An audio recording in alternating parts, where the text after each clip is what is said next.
Hey everyone, and thanks for jumping back into the cryptoverse. Let me know if you guys can hear me okay, and if you can, we will go ahead and jump in.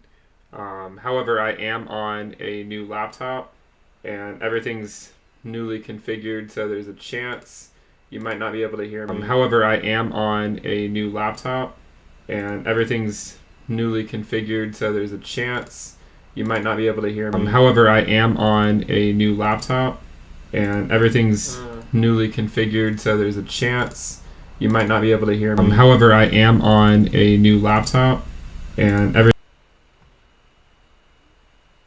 okay, my thumb.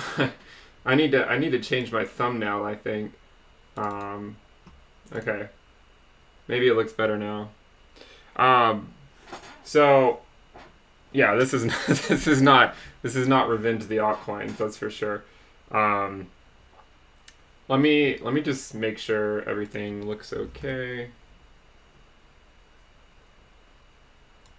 Let me just make sure everything looks okay. Yeah, I came on stream before fixing the old thumbnail. Does the new thumbnail reflect? Has it actually updated, or I might need to go off stream and do another live and do it again, because I don't want to give people the impression that we're doing revenge of the altcoins or anything like that. Stream and do another live and do it again, because I don't want to give people the impression that we're doing revenge of the altcoins or anything like that. Stream and do another live and do it again, because I don't want to give people the impression that we're doing stream and do another live and do it again, because alright, let me just post it in a couple places, and then we'll go ahead and jump in. We'll see if this is gonna show up. Yeah, I think we're good. Let me just post this a few different places.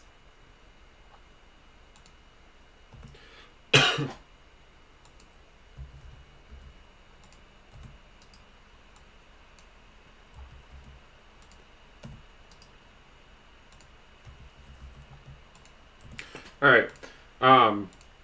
So, I mean, here we are. It really isn't that surprising, right? I mean, we even put out a video earlier today, saying essentially that we will, in the not so distant future, have a nasty correction.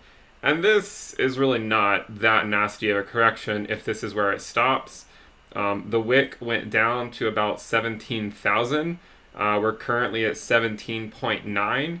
But what I want you to do, if you're new here especially, is to hold on to that feeling that you feel when this happens. Because in the video we put out earlier today, right? We just put out this video earlier today.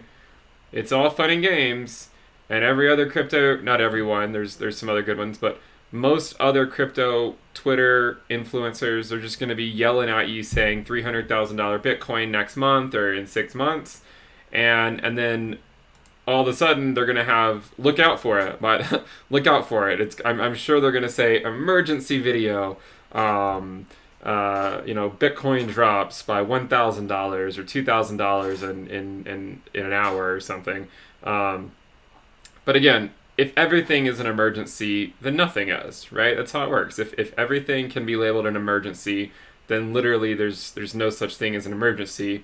It's just business as usual. And in fact, it is just business as usual, like we've been saying all along, right? It's just business as usual.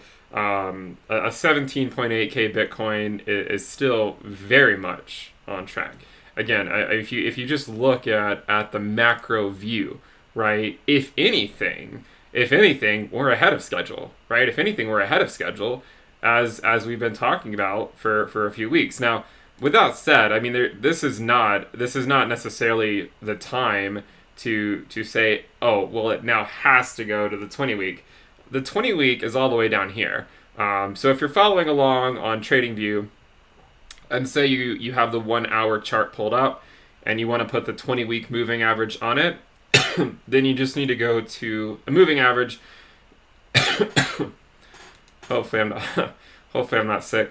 and you just need to put in length 3,360. So 3,360 hours is the 20-week moving average. That way you can pull up like an hourly chart, watch the move in real time on candles that actually make sense to watch it live on, and also look to keep an eye on where the 20-week moving average is, in fact. And I mean, you can see, I think that's 20 weeks. Maybe you guys can check my math on that. 3360.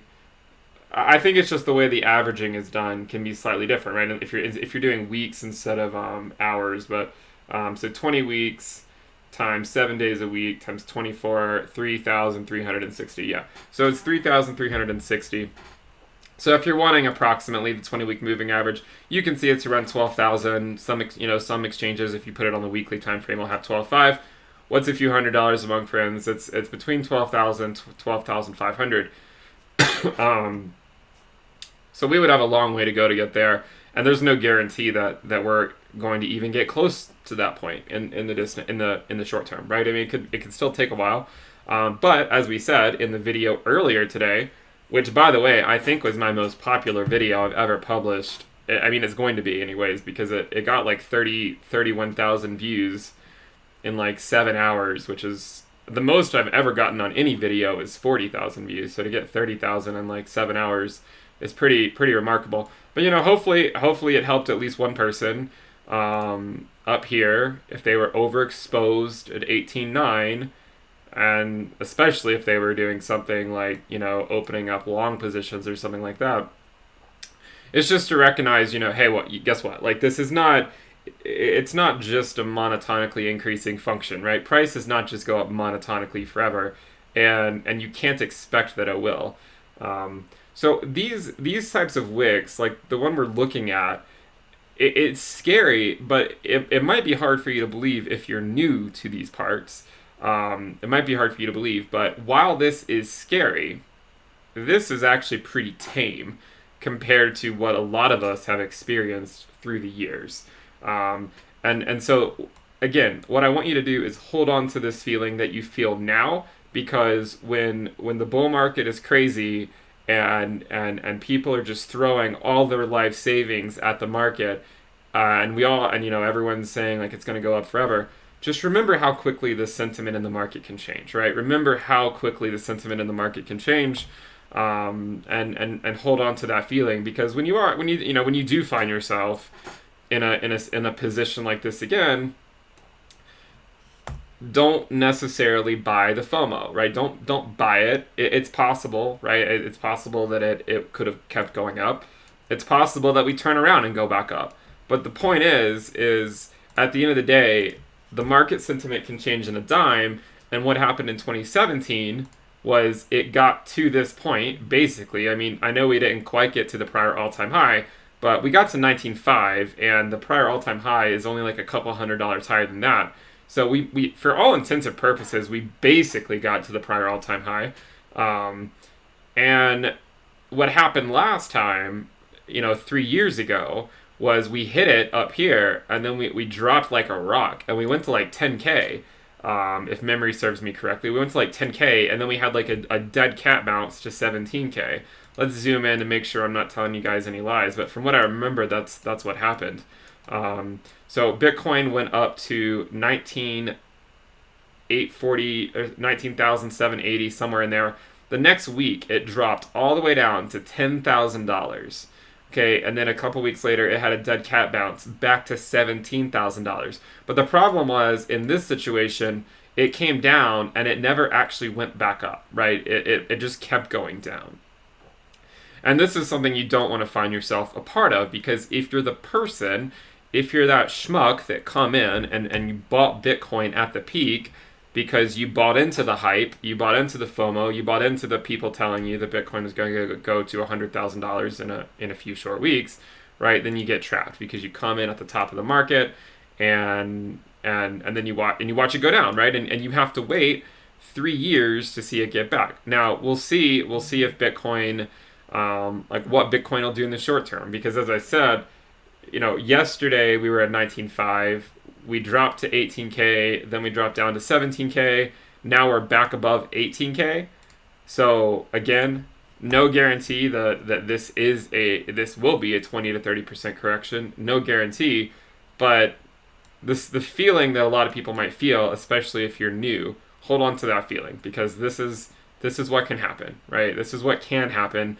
And whenever we do get to the peak, whether the local peak is 19.5, whether we push back up to 20K or beyond, wherever that local bubble peak is, say short-term bubble peak, wherever it is, just note that there's going to come a time where it's going to come down, and it's going to stay down for a little bit longer. It's not just going to instantly recoil back up. Now remember, I am very bullish on the macro scale for Bitcoin, right? I wouldn't be here if I weren't. I think that there's a really great chance Bitcoin's going to push six figures in the next few years, but we also sometimes just have to be pragmatic, right? And you have to take a step back sometimes, and just look at the chart, right? You just have to look at the chart and look at it from a more pragmatic perspective rather than buying into the hype, okay? And this type of a move is one for the record books, right? I mean, I'm sure on the channel we're going to reference this move quite frequently in the future and talk about it and analyze it and dissect it and talk about exactly what happened and talk about wherever it does ultimately peak, whether the peak is 19.5 or whether we're able to push past the prior all-time high up higher and then come down, right? I don't know where it's going to be, but we're certainly going to dissect it in the future. So let me know how you guys are feeling. We'll try to get to questions and stuff. We'll take a quick look at Ethereum. It looks like Ethereum had a pretty big dip too. So it peaked out at around 622 or so. It had a a local bottom just north of $500. So it can be pretty scary if you're going long on Ethereum or something like that up here. The Ethereum Bitcoin ratio is actually holding up relatively okay, if you can believe it. It has dropped somewhat, but we're still pretty much as business as usual. And remember, historically speaking, the major Ethereum move against Bitcoin, historically speaking, has not happened until mid-December or mid-January. Okay, so if you look at the last 5 years, the major moves of Ethereum against Bitcoin happened either mid-December or mid-January or early January, but somewhere in that month time period from mid-December to mid-January, that's when it kicked off. So we haven't even gotten to that general time frame where we do tend to kick things off. And whether you can believe it or not, and I want to make sure I'm clear about this, whether you buy it or not, even if Bitcoin were to stabilize at 18K, okay, if it just stayed, imagine Bitcoin stayed at 18K for the next 2 or 3 weeks, okay? If it did that, despite how bearish some people would feel, there's a good chance Ether could rally during that time period.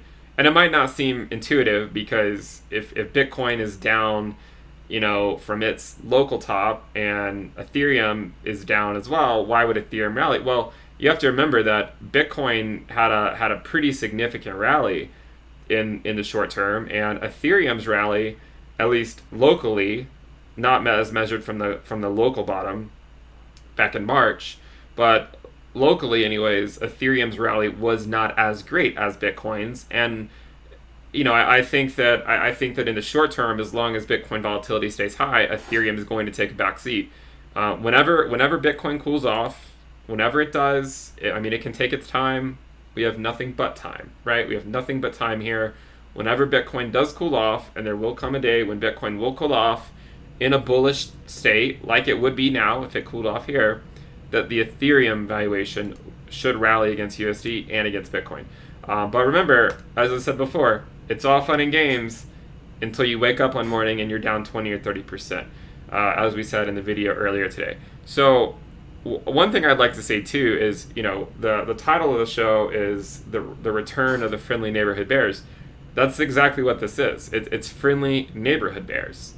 We're talking about like koala bears or panda bears. We're not talking about like grizzly bears or polar bears that are really angry. We're talking about practice, right? We're talking about little koala bears coming out, panda bears, and kicking Bitcoin back down a little bit. But these bears are fine. And for the record, I was one of those bears. I sold a little bit of Bitcoin at 18.9, right? I even made a video on it earlier today. Did I hit the top? Did I hit the local top? No. Why did I not hit the local top? Because I didn't know where the local top was going to be. But at least by selling some at 18.9, I was able to look back and say, hey, at least I took some profits up here. And now that I took those profits into stable coins, which was all published on the premium list, by the way.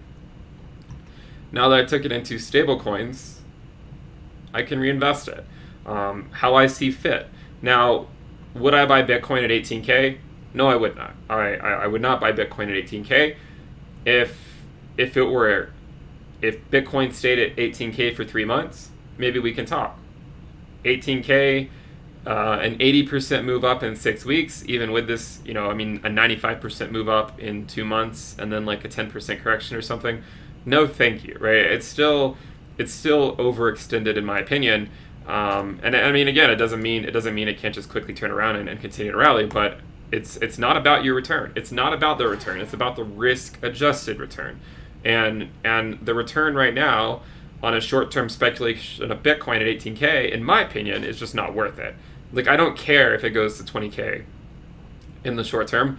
I don't want to reinvest what I sold here. I don't want to reinvest that here, right? I just simply don't. And that's one thing you have to consider. I mean, and obviously, a lot of people in the comments like to talk about tax implications of selling, and I understand tax implications very well. I'm not a financial advisor or anything, but I understand tax implications. You have to remember that if you're talking about tax implications, you have to remember that not everyone lives in the country you live in. A lot of people live in countries where the tax situation is completely different. Some countries don't even tax crypto to crypto trades. Some countries have it where, like, after the first year, it's a 0% tax. If you live in places like the United States, you recognize there is a tax, and there's a short-term gains and a long-term gain. And if you can, it's usually better to hold out for long-term because of the much lower tax rate. However, you can also trade Bitcoin and Ethereum and some other assets within the confines of an IRA, and you can do that tax-free. I'm not promoting any specific way to do that on the channel right now, but there are ways that you can trade Bitcoin and Ethereum within the confines of an IRA if you're in the United States, and you can do it tax-free. You might have to pay like a fee, of course, for the service, but you can do it tax-free. So again, and also, by the way, if you do sell it, yeah, you have to pay taxes on it, and it could be short-term or long-term depending on how long you've held, but it also raises up your cost basis for when you calculate out your taxes in the future. And if you are able to accumulate more Bitcoin, then yeah, it might be a short-term negative thing in terms of taxes, but long-term, if Bitcoin were to go up 10x, and having a little bit more now could make a huge difference later on. So it's a somewhat deterministic approach, I'll admit, but that's why you don't necessarily just sell it and then turn around and buy it $100 down or a few $100s down. But again, I mean, you have to come up with what works for you. Whatever your tax situation is completely different than someone else's. And so that's why we don't generally talk about taxes on the channel, is because there's not a one-size-fits-all approach. So, I think this is an exciting time because it's a good reminder that Bitcoin will keep you on your toes. It will keep you on your toes, and no matter how many people that are saying it's going to go up indefinitely forever or go to 300K in 6 months, it's just simply not happening, right? Bitcoin is not going to 300K in 6 months, and clickbait titles like that are nothing more, in my opinion, than clickbait getting the views and that BS. I mean, frankly put, that's what it is. Let's just call it what it is and call it out for what it is. It's not going to 300K in 6 months. So if you guys have any questions, we can try to talk about them. If you're new here, one of the major arguments is, of course, and of course recently I've gotten a lot of flack for it. and maybe some of it was merited, to be completely honest. But I've gotten a lot of, the idea again at between. And by the way, the reason this shows 18.7 is because it's the BLX, and it just shows the daily close. Okay, so the price is currently at 18K. We'll keep an eye on it. We'll see if it goes anywhere. If it does, we'll watch it. Let's go back on to say like a 15-minute time scale, so we can see what's happening here. So this is definitely quite the move. So the general arguments, right? There's two major arguments in the space, right? Two major theories, I would say. One of them, of course, being the four-year cycle theory, which speculates or theorizes that Bitcoin will reach its new paradigm shift in a year, about a year from now, Q4 of 2021. By the end of 2021, I think, is when most four-year cycle theorists would say Bitcoin should be at whatever the new paradigm shift is in the price of Bitcoin, whether it's 100K or 200K or 300K. 2021 into 2021 is when it would theoretically peak. However, if you're new and you don't, and that's the only theory you've heard of, then also recognize that there's other theories out there, and the one I like and the one I talk about on the channel all the time is the idea of lengthening cycles, and that the time it will take to reach the next paradigm shift in the price of Bitcoin, meaning approximately a six-figure Bitcoin, will be longer than it was prior cycles. It makes sense from the amount of volume that would need to come into the space, exponential amount, to increase it another order of magnitude. It's a lot easier to go from 1K to 10K than it is 10K to 100K. In the same way, it'll be even a lot harder to go from 100K to a million. So the two main theories are the four-year cycle, which I don't believe in, and lengthening cycles. And obviously, given recent price movements, I've gotten a lot of flack from people that believe in the four-year cycle, saying that, well, it looks like we're on course. And to some degree, what can I say? Because there is some truth to the idea that it is maintaining pace, if not ahead of schedule, than it should theoretically be. With that said, we've contended all along that these type of short-term bubbles will exist. We had one in 2019 that took us to 14K. And believe it or not, back in 2019, I was hearing people talk about shortening cycles. Because, we were heading back up. It seemed like maybe we were going to do something like this, right? Where we come up, back down, and then back up again. Maybe that was what we were doing. So it's always easy to get lost in that short-term FOMO. And I've been heavily critical of the four-year cycle theory in the past. I've tried to take a more, let's say, less harsh view of it, because I don't want to alienate people that believe in it, and we try to say, you know what, I don't think this is going to happen, right? I strongly doubt that Bitcoin will be at its new paradigm shift, wherever that is, in 1 year. I don't think that's the case. But if it is the case, right, if it is the case, then I will swallow my pride and admit, okay, look, I was wrong. But if it's not, if it's not at 100K, it doesn't mean that it's not going to 100K, right? So there might be a lot of people out there that think that the four-year cycle theory is like, the truth, that this has to be what happens. Like, it has to go to 100K in 1 year, and if it doesn't, then they're out of the market because it's just a dead horse.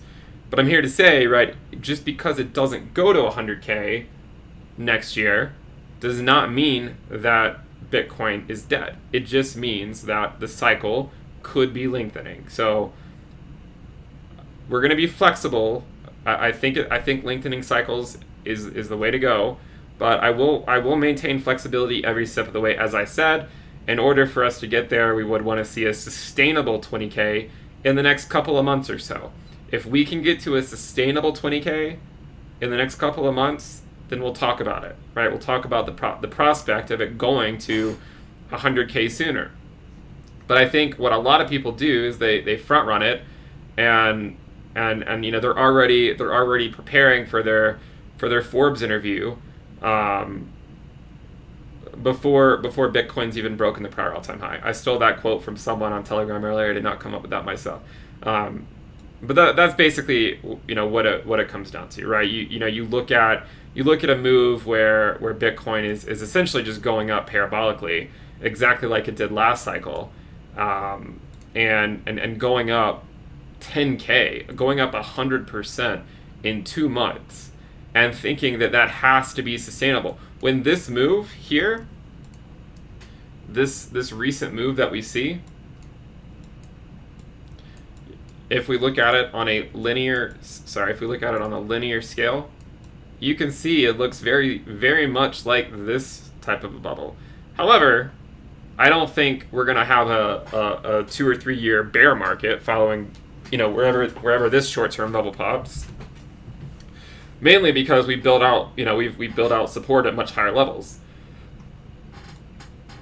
From this bubble, we really didn't take much of a breather from when we were at just a few $100 Bitcoin. So because of that, I think there's a good chance that this, wherever this short-term bubble pops, we're not necessarily heading back down to 3K or anything like that. And if you let's put on our regression bands here. So that's where we are. So you can see that according to our fair value logarithmic regression fit to Bitcoin, the fair value is theoretically around 10,500. Okay, that's where the fair value is. By the way, if you guys are enjoying the content, please subscribe to the channel and give the video a thumbs up. We have almost 2,000 people watching and 200 views. So quite the difference in the like to viewer ratio. But if you guys do like the content, please go ahead and subscribe and give the video a thumbs up. So again, if anything, we're ahead of schedule, and even if you prescribe to 4-year cycle theory, we are ahead of schedule.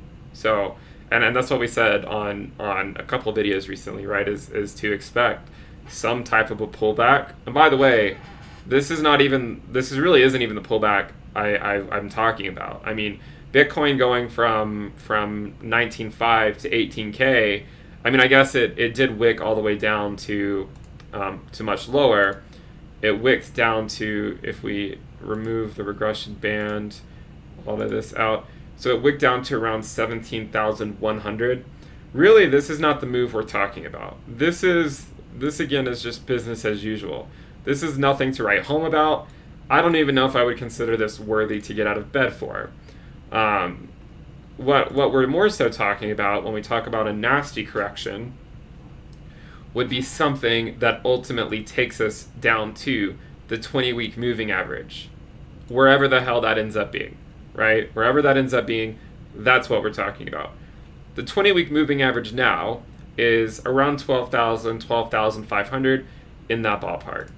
So we're still just playing in the sandbox in terms of what a correction could theoretically look like if we were to test the 20-week moving average like we did countless times during the last bull market, right? This was the last bull market. Let's put on the 20-week moving average, right? So if you're looking at the last bull market, this was par for the course. Again, as we said in the video earlier,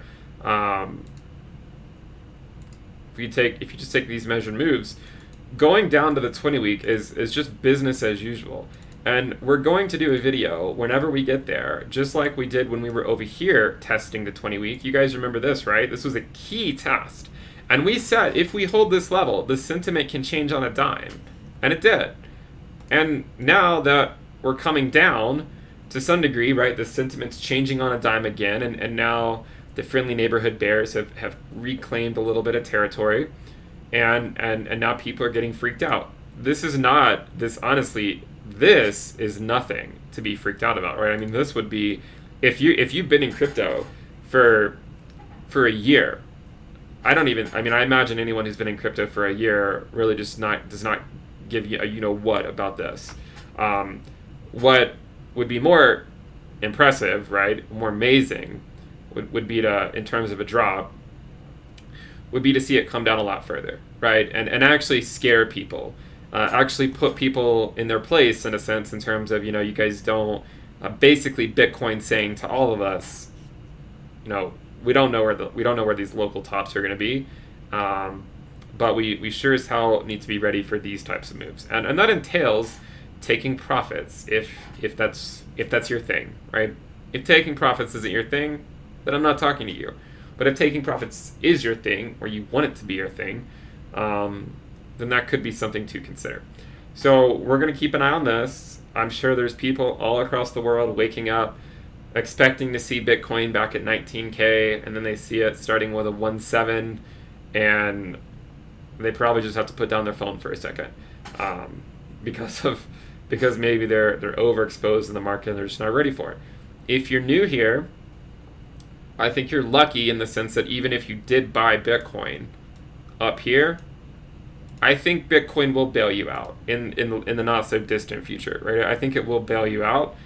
Yeah, I mean, just looking at the multi-year trends, we know that the fair value of Bitcoin is monotonically going up. And by the way, the fair value, if you zoom in here, the fair value did not get to 10K until November, and I always thought it would be interesting, and we talked about this over here, if the last test of 10K was right before the fair value got above 10K. And I'm losing my voice.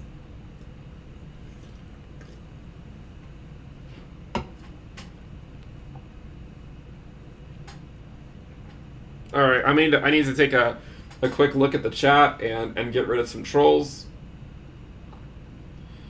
So if you are trolling the chat, just know that you will be hidden and removed, and no one will ever see your comments again on this channel.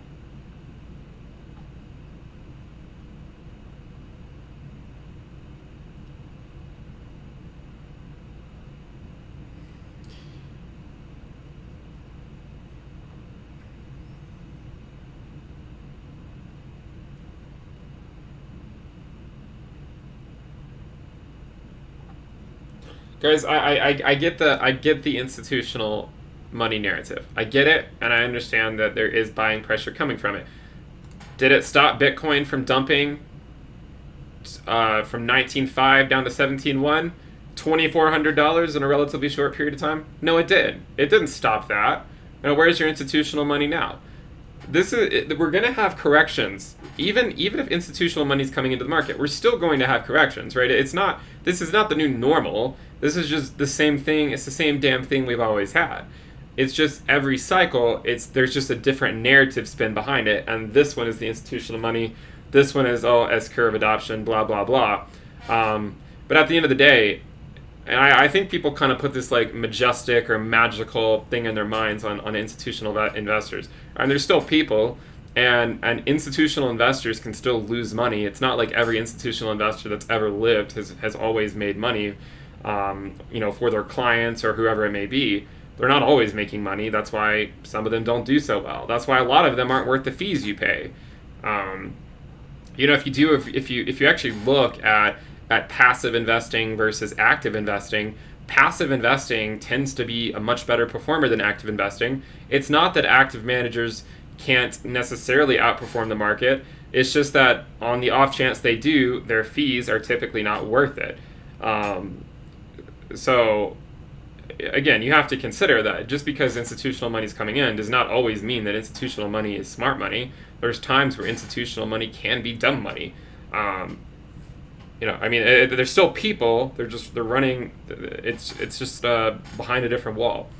So don't think that this has to happen. Because the only reason I say that, some of you guys might not understand where that's coming from, but I just read so many comments on the channel that everyone says that, okay, imagine like an S-curve adoption, right? And everyone thinks that we're here and that we're basically just going to go up into this new sense of what normal is. And Bitcoin's gonna bypass 100K, right? It's gonna bypass 100K like it was nothing and go up to $1 million. I've seen some people on YouTube say $5 million within a few years. And this is garbage. It's just garbage. And and again, if they want to come up with an actual quantitative reasoning or something like that, but to just throw out numbers like that with really no reason other than for views, in my opinion, is just absurd. But again, I just see so many comments on the channel about S-curve, right? S-curve adoption, in a sense, and that we have to be all the way down here. But I don't buy it. I think that it's going to be a slow grind to 100K. A slow grind to 100K. Yes, this was a quick sprint to 20K or 19.5. But I don't think it's going to be a quick sprint to 100K. I mean, the volume the volume it will take to get there will be quite substantial, and I don't think it's going to come all at once. So let's just take a quick look at Ethereum. So Ethereum's at 528. It had a pretty nasty fall. If we take a measured move from the top here to the bottom, it did fall about 19% from top to wick at the bottom, and Bitcoin fell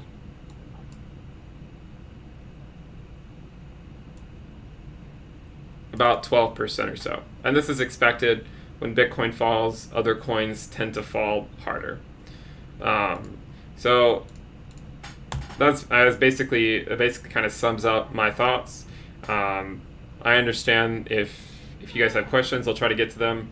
Remember to subscribe to the channel and give the video a thumbs up if you guys like the content. And remember, if you guys do want access to the premium list, check out the Black Friday sale in the description below. It'll go on for about 8 more days.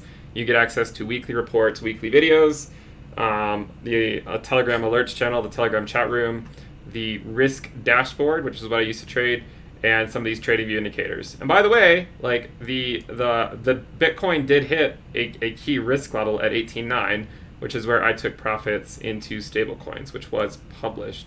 Although I also wanted to put on, if we zoom back out for a second, let's auto this, and let's put on the rainbow.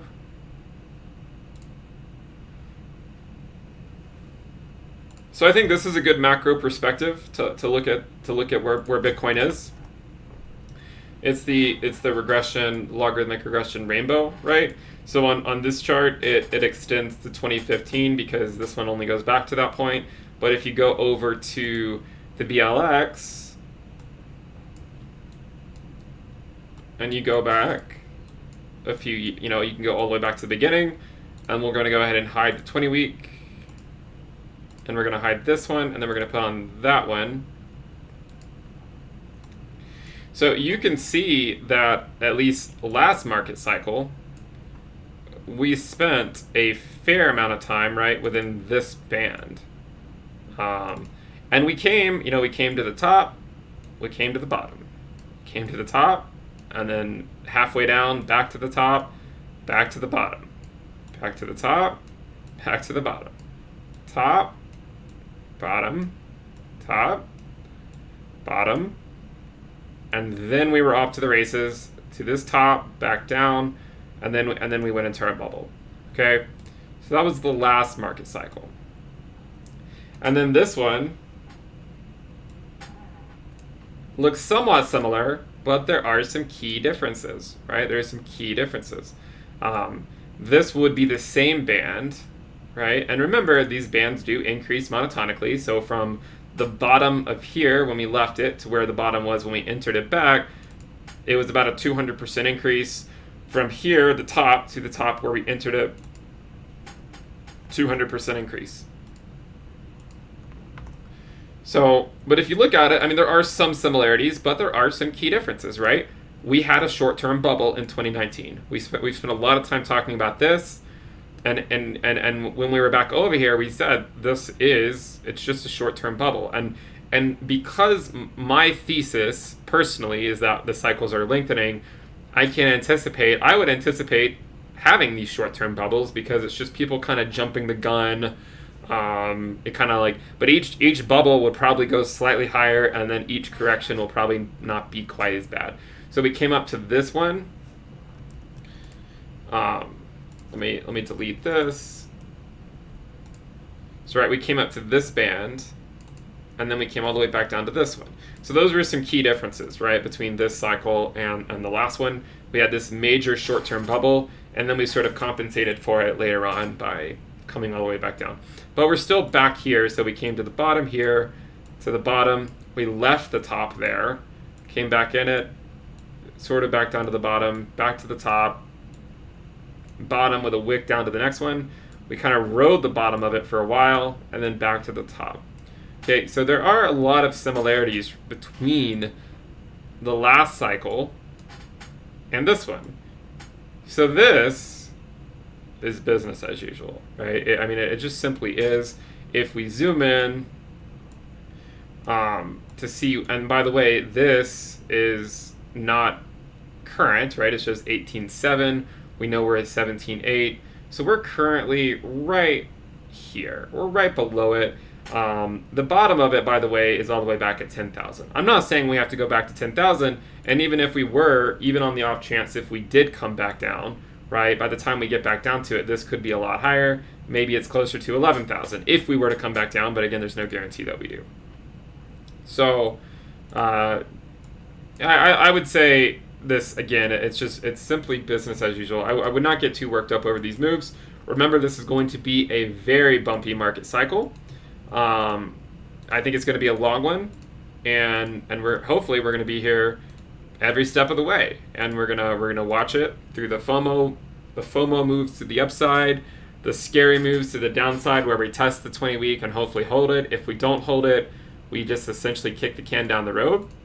But I'd say there's at least a decent chance that we do hold it, but we'll see. We'll have to see what happens. I can only imagine that if it were to dump to the 20-week moving average in the short term, there would be a lot of bulls coming to defend that line. I know I would be defending that line. I'm curious in the chat who would be defending the 20-week moving average if we were to go down to it. So the 20-week would be right here. So that's the. Let me switch it to 140 days. So it's 20 weeks. So if we were to come back down to the 20-week, I'm curious who would be defending that line.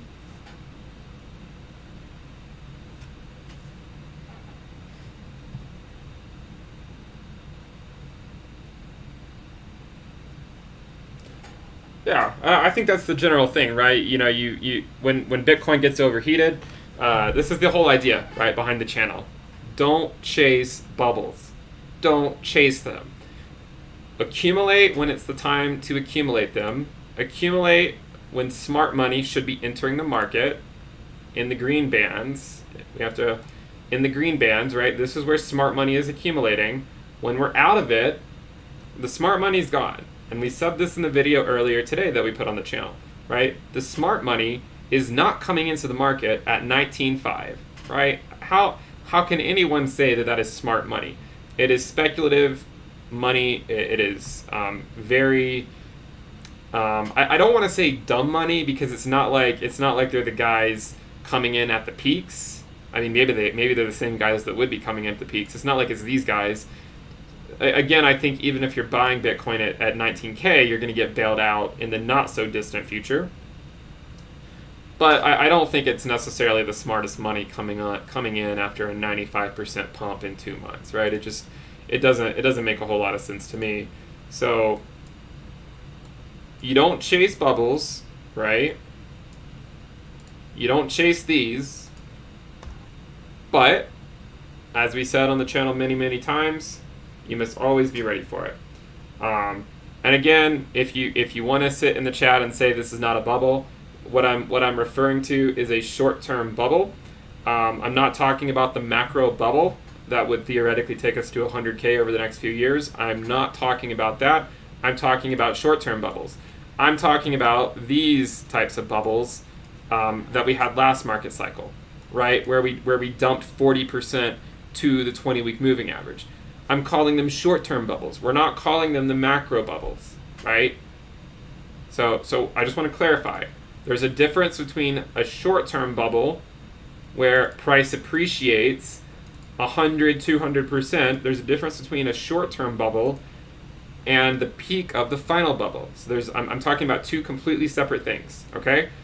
If in your mind, if you can't think about what we're currently in as a short-term bubble, then think of it as something else, just like, Bitcoin getting ahead of itself and then a minor correction.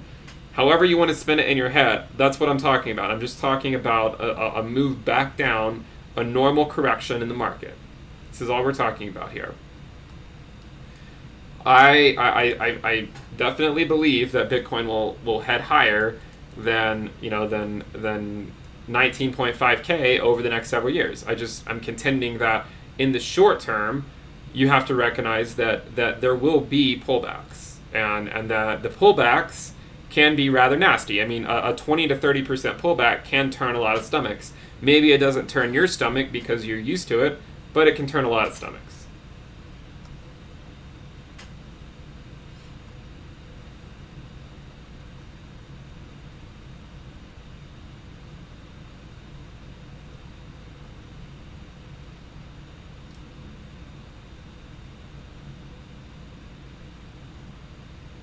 If you're holding on a hardware wallet and you don't want to trade, I mean, that's perfectly fine, right? It all depends on your mentality.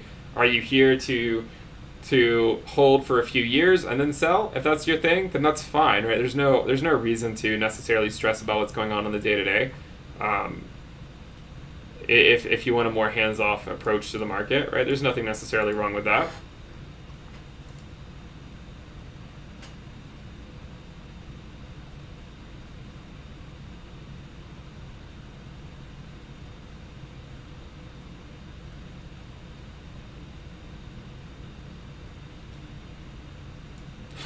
I know some people are in the chat are saying this drop is painful. Guys, this drop is honestly nothing, right? It really isn't. A drop to 17.6 from 19.5 is simply par for the course, right? This still is not that substantial yet, especially considering where the bull market support is. Where we currently are from the Bitcoin bull market support, we are still about 30% down from the current price. I don't know. I don't know if we're going to go back to that level or not, but we will at some point, right? To not go there implies that Bitcoin just has to increase forever. We will go back there at some point, but whenever we do go back there, we'll probably do a live stream and say, hold the line, because this is where the bulls need to come out to hold the line.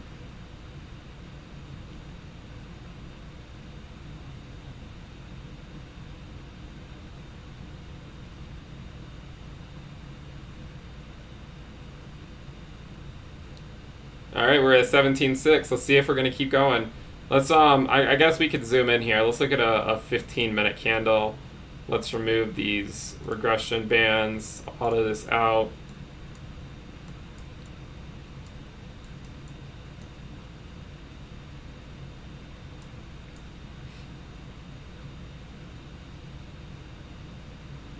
By the way, guys, I put out a video earlier today, right here, saying that there will come a day in the not so distant future where we will have a nasty correction.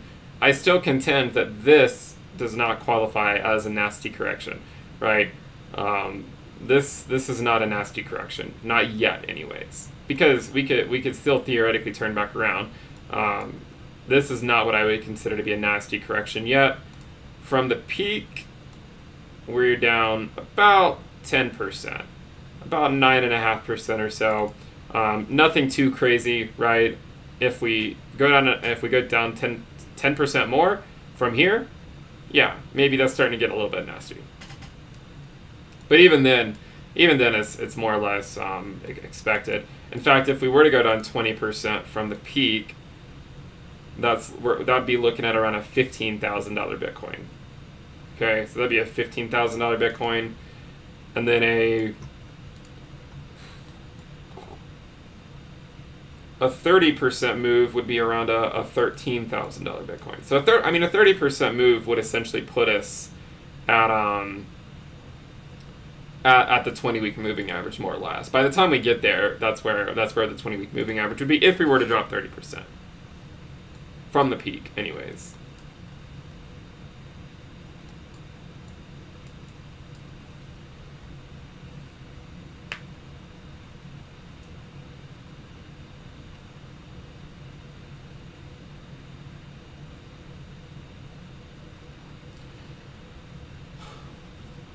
A basketball squared. Hold on, I gotta look at this. A basket plus in parentheses ball squared. You know, you don't actually have to put ball in parentheses because order of operations implies that the squared is applied before the addition, anyways. Um,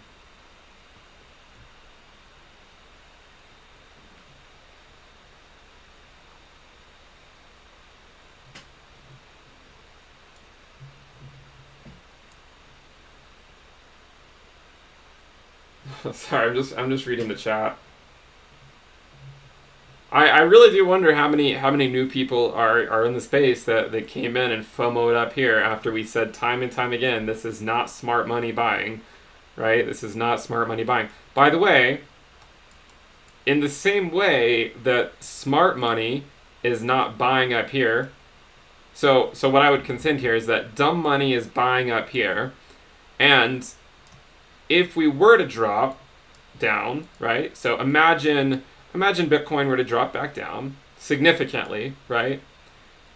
There's a good chance that this dumb money that came in and bought some of my bags that I've been holding on to will be selling them back to me down here, right? There's a chance that happens, right? And so then it's like a double mistake, right? They came in at the top, they came in at the local top, they got overexposed in the market, and then they watch the price depreciate rather quickly. They get scared. They completely freak out. They sell. They're out of the market, and then they're likely, a lot of times they're just selling right back to the smart money that sold it to them in the first place.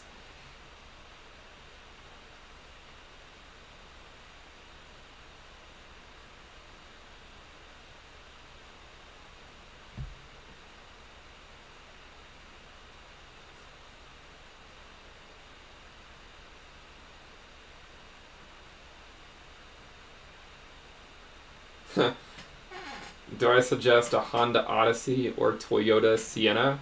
Um, we actually just bought a new car. I'm curious if anyone. My wife. We got a new car for my wife. I'm curious if anyone can guess what type of car it is. I'll give you a hint. It's an SUV because we have 3 kids.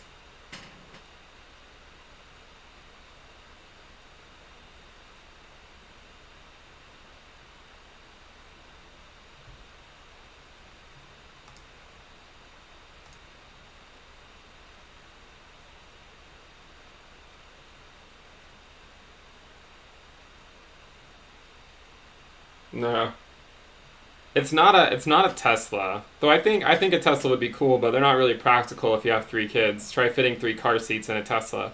Um,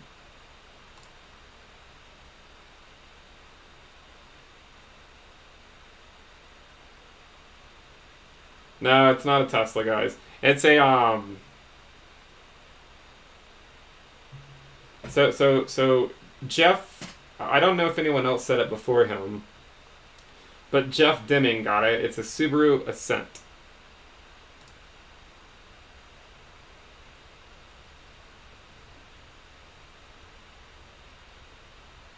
I didn't mean to explode the chat that much.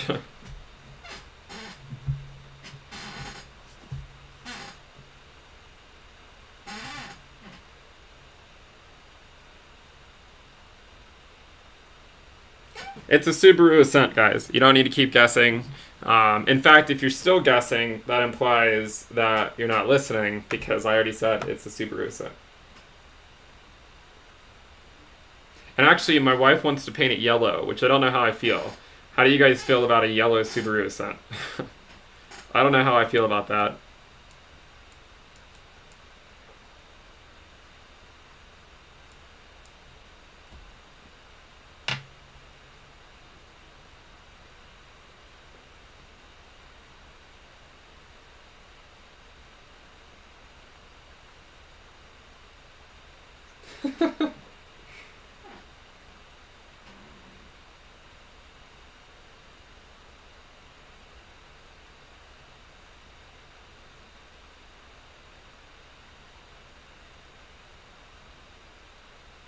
Yeah, her favorite color is yellow.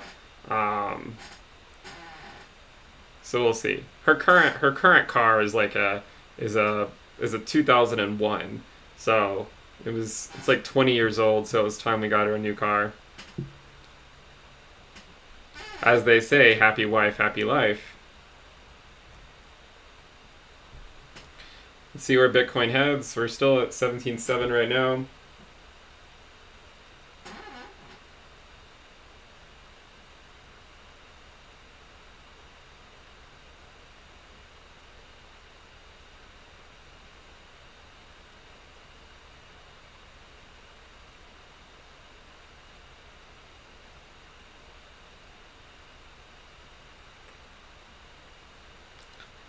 I mean, do you guys have questions? We kind of, well, we have talked a lot about this move. I mean, other than just kind of watching it.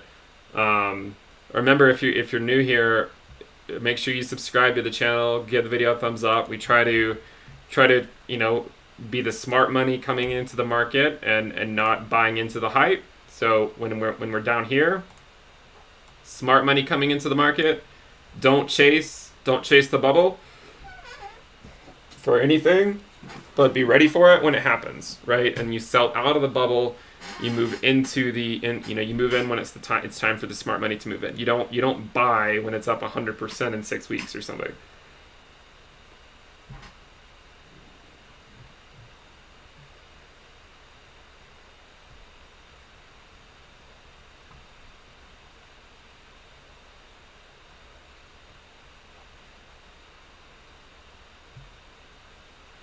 I haven't even looked at some of the other coins.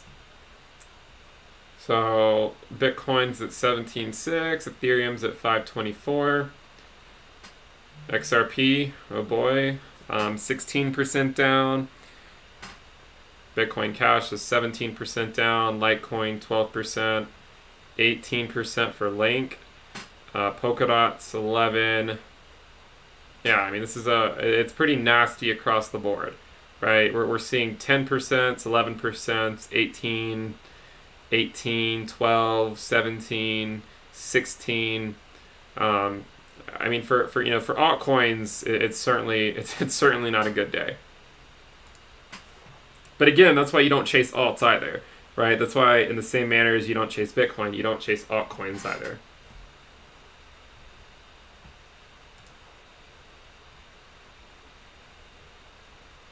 This is the thing, guys, by the way, when we talk about these bubbles, at the top, and we've said this before on the channel, at the local top, anyone selling is labeled an idiot by the vast majority of people, especially if they sell here, and then it goes up again, and then you know what, maybe they sell again, and they're still called an idiot, and maybe it continues to go up. But, I mean, at the end of the day, it's usually the guy regularly taking profits in a short-term bubble that has the last laugh, right? They'll get the last laugh, and then they're all the way back down here saying, hey, at least I sold all the way up there, right? At least I sold up there. Yeah, maybe I didn't time the top perfectly, but at least I got pretty darn close, right? At least I got pretty darn close.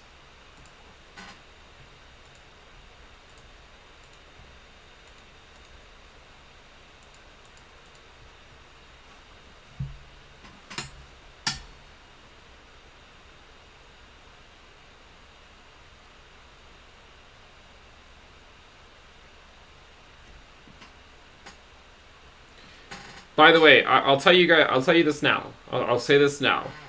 A lot of people are asking me about altcoins, right? Is this the time to accumulate altcoins? It depends on that altcoin, right? I mean, each altcoin has moved up various amounts, so the risk metric on those coins are going to be slightly different. So I would say some altcoins are a theoretical buy, reaccumulation. Some are not. But at the end of the day, again, if you do start accumulating altcoins, at least now is slightly better than it was 2 hours ago, right? And by the way, 2 hours ago, most of the coins that I follow on the channel were out of their reaccumulation zones. Okay, so most of them were. Now some of them have come back into their reaccumulation zones, but most of them were out of their reaccumulation zones, just like 2 hours ago. So at least to see them come back down, it's nice. But I mean, you have to recognize that it could come back down a lot further than this. I mean 17.8, while it seems bad from a short-term perspective, being at 19.5 like yesterday, 17.8 is still not that bad. So it might be a theoretical reaccumulation for some altcoins, and if you are buying now, you could be rewarded in a few days for it. However, you also have to consider that when Bitcoin is this volatile, altcoins tend to bleed more, and that's just the way it is, right? And the same way that altcoins failed to rally until very recently, Bitcoin's only down 6.5%. Ethereum's down 11, XRP's down 16. So you can see how much further down these other coins can drop when Bitcoin has a bad day.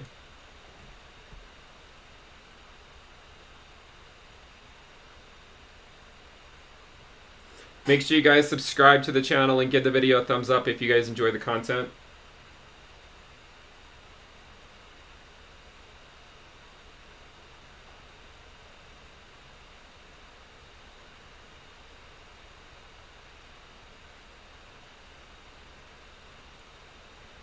I think we might actually get to, I used to not even think we were going to get to 50,000 subs by the end of the year, but at this point we're probably going to get to like 75,000 or something. But yeah, make sure you guys subscribe. Let's get to 60K subs.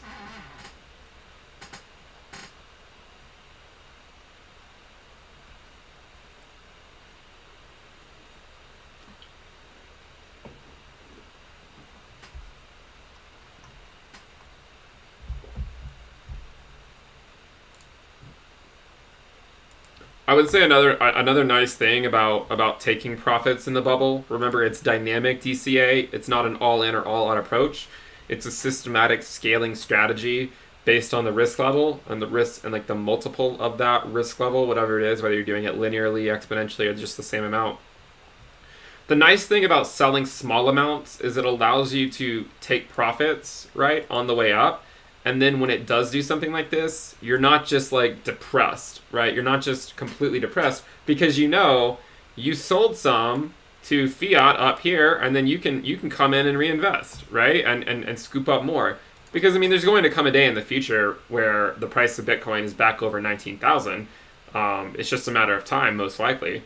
But there's almost surely going to be a day where the price of Bitcoin rallies past 20K. It's just not going to be today, most likely. So in that sense, like, doing these dynamic DCA profit taking, as I like to call it, it gives you the chance to reinvest it whenever there are short-term bubbles, right? That maybe do go back to the 20-week.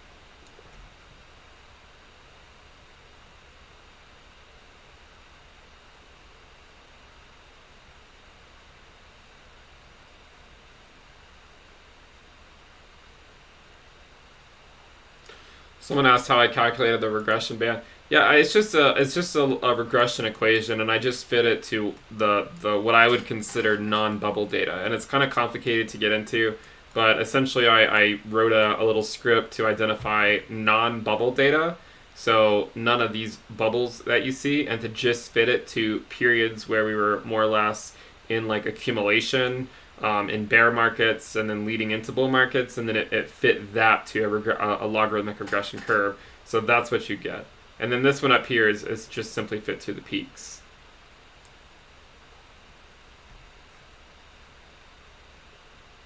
Yeah, you could say there's signals in the premium group. Remember to check out the premium group if you guys are interested. The Black Friday sale is in the description below. Some people are signing up at the higher price by just going to the website intothecryptoverse.com. You should go to the Black Friday sale because it's cheaper and you can lock in the lower monthly price if you want.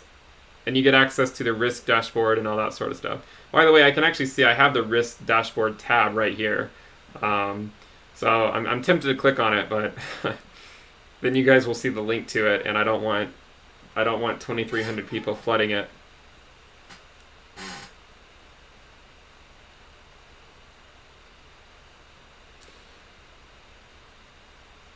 I did sell a lot of my link at 1850 in the summer. So I was out of my link, 2/3 of my link position I was out of by 1850. This was like back a few months ago. And then I rebought it at $7 and $8. And this was all because the link USD risk went below 0.5. So it's all, you guys, I mean, it's all verifiable, of course. You don't want to take my word for it. Do you think we'll see 15K? It's possible. I don't really know. I mean, 15K is still well above the 20 weeks, so I would say 15K would definitely be on the cards as long as the 20 weeks below it, then anything is on the cards, even in a bull market.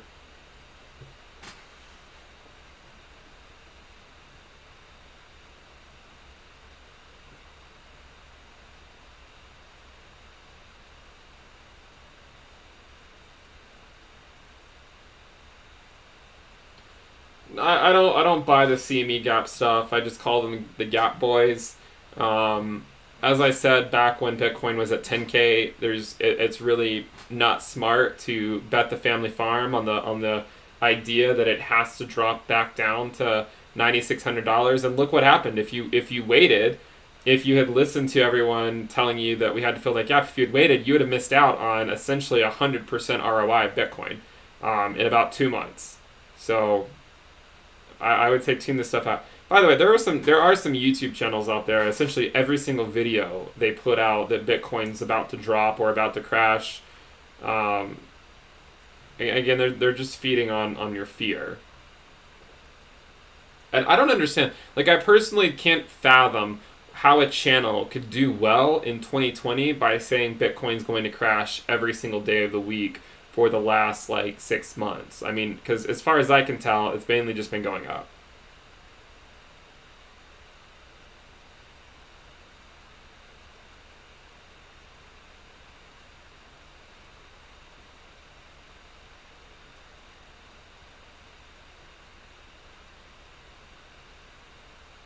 Okay, if you're spamming the channel, I'm gonna remove you.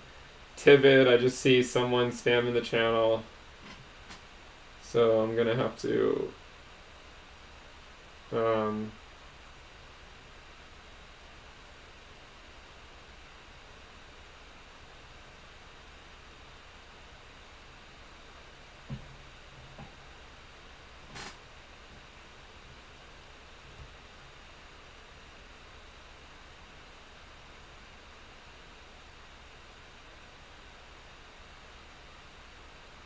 I mean, we've extended. You're asking me to extend the regression bands. We have plenty of videos on the channel where they're extended out to 2040. So I would say go take a look at those. Actually, I'll pull it up in a second.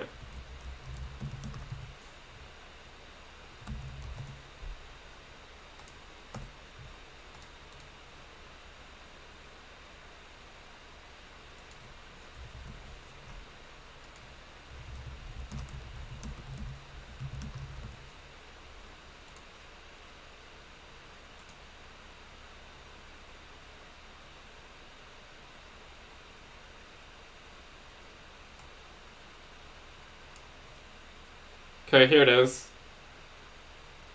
It is now extended for you. You see it? It goes here, it's extended out.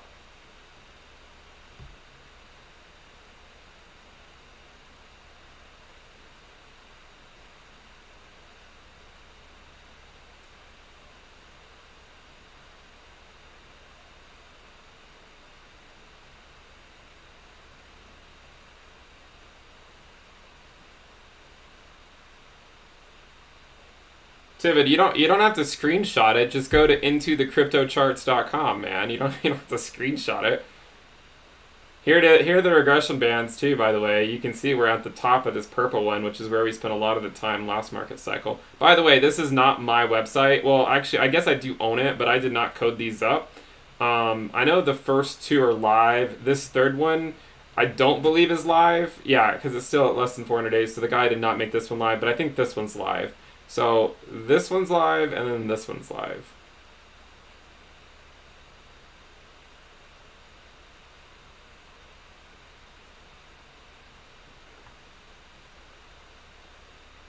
Yeah, the website doesn't always work. I think it's kind of weird.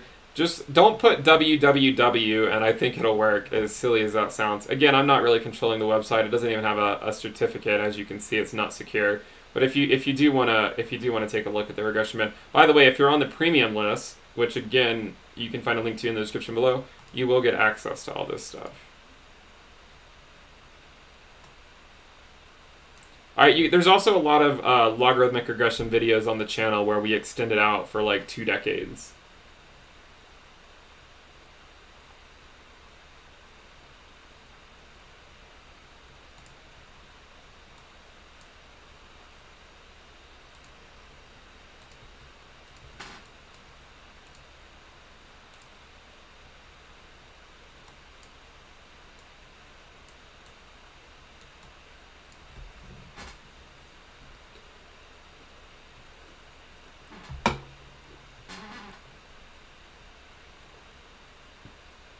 The 20-week moving average is at around 12.5. Yeah, I think it'll hit 100K someday.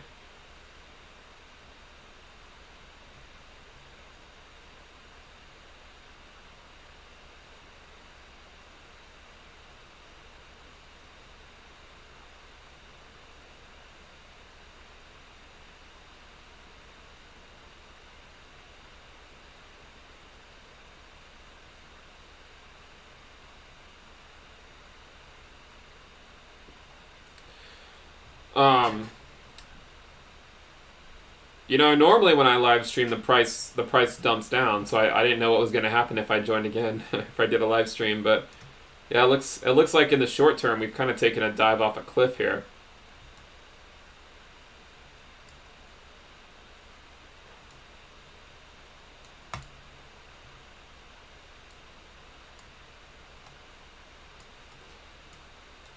Like if we were to continue dropping at that rate,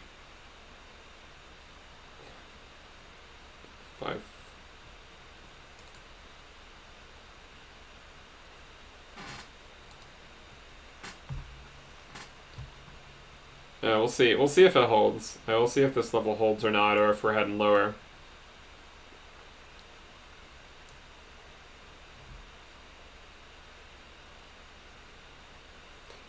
How's my dot bag? I assume it's doing okay. I'm just sort of accumulating it every week for a little while longer, and then we'll see what happens.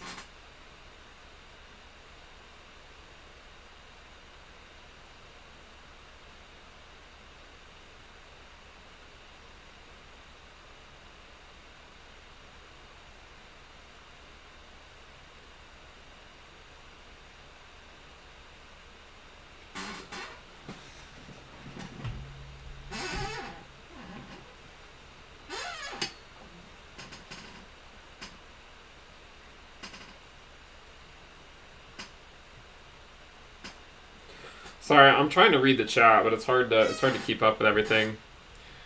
It's more interesting to see what the market's doing here. Where did Link bottom?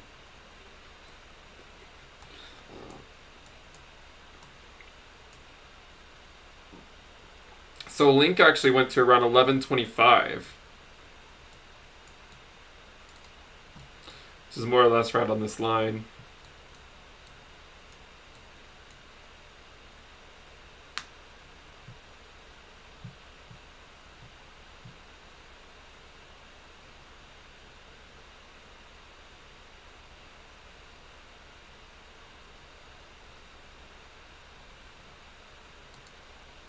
As I said before at the start of the stream, this is not a nasty correction yet.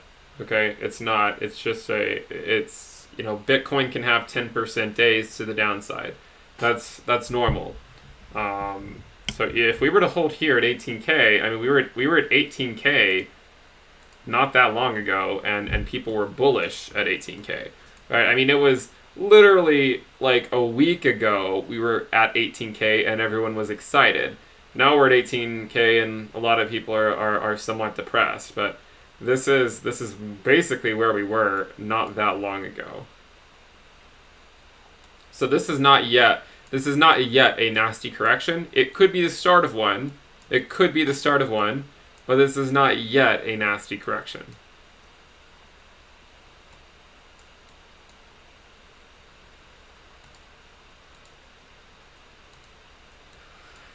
So again, that's our bull market support band.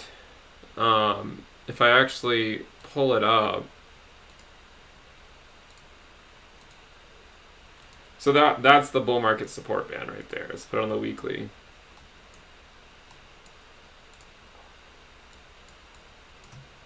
So this is what we want to hold as the line. By the way, the 21 week EMA, which is part of our bull market support band, is actually closer to 13K. It's at 12.8.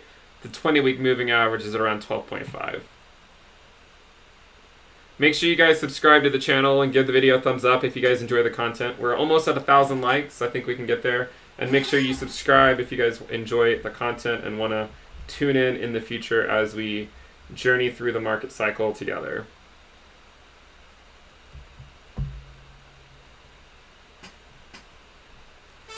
It's not a nasty correction yet because it's just, this is just simply not a nasty correction yet.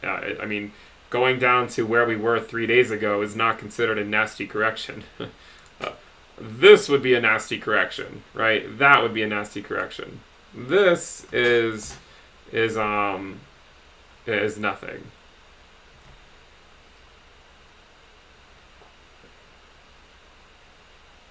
Sweet, looks like we made it to 1,000 likes. I think that's maybe the 5th or 6th live stream that has made it that high.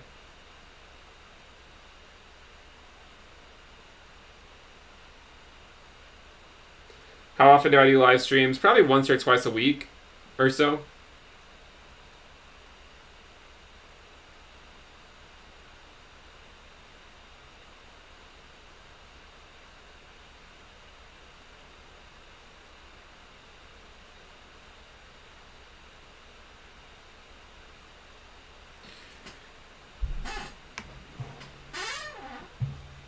I need to get a chair that doesn't squeak. Can you guys hear the squeaking of the chair? Maybe you guys can't hear it, I don't know.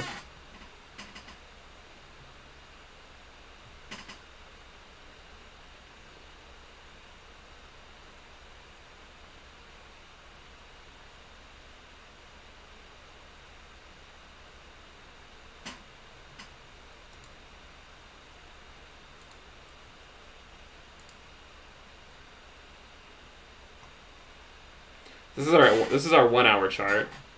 You guys can hear it? Okay. I guess I'll get a new chair.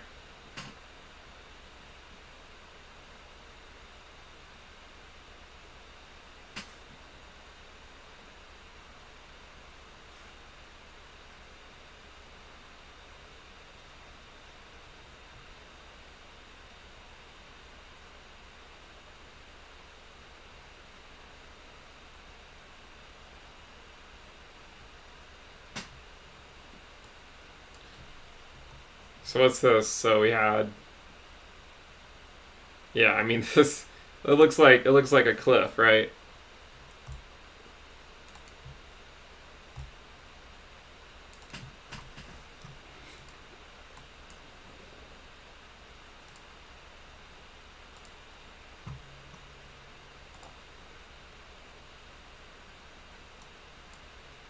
To get back into our regression band, we still have a ways to go. We need to switch back over to a longer time frame. But yeah, to get back to the regression band, if we were to get there, we would have a long way to fall. We would need to essentially fall down to around 15.4K. If we fall down to that, then we're going to be back into the regression band.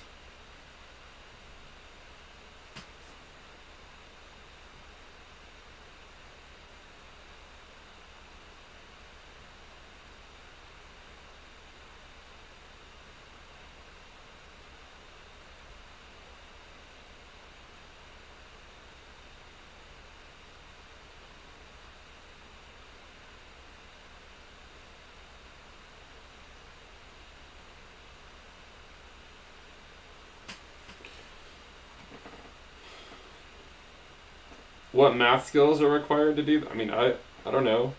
Like high school math, college math, I don't know. It's not like I'm doing like differential equations or anything like that, or PDEs or, algebraic proofs to do this stuff.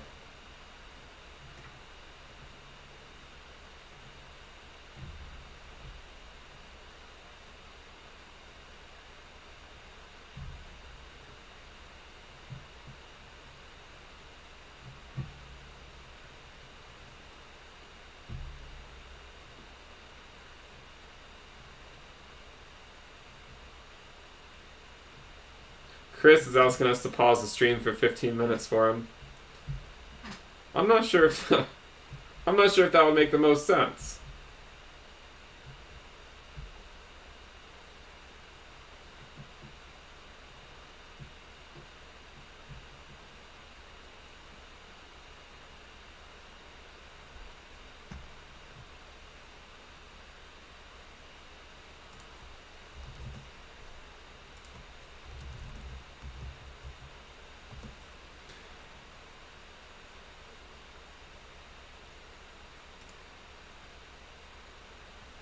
No, we don't do tips on the channel.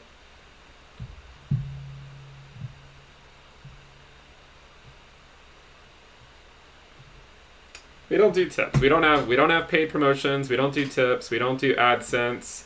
We don't do any of that nonsense here. Let's keep it to what matters, and that's the chart, right? That's the chart. We don't need to do tips.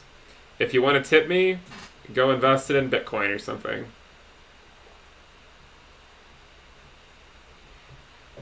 The only thing we have is the premium list, right? You can find a link to that in the description below. If that's not your thing, which is completely fine, subscribe to the channel and then just invest your money.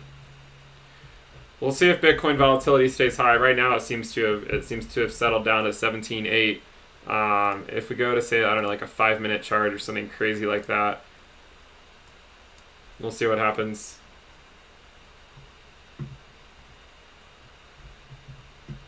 I wanted to do like a video where I talk about how much money I've made with AdSense, you know, with like 60,000 subscribers, and then just show like $0. But actually, I saw that YouTube is going to start running ads on people's sites that don't have it enabled. So hopefully you guys don't see any ads on the channel. You shouldn't. But if something like that does happen, let me know.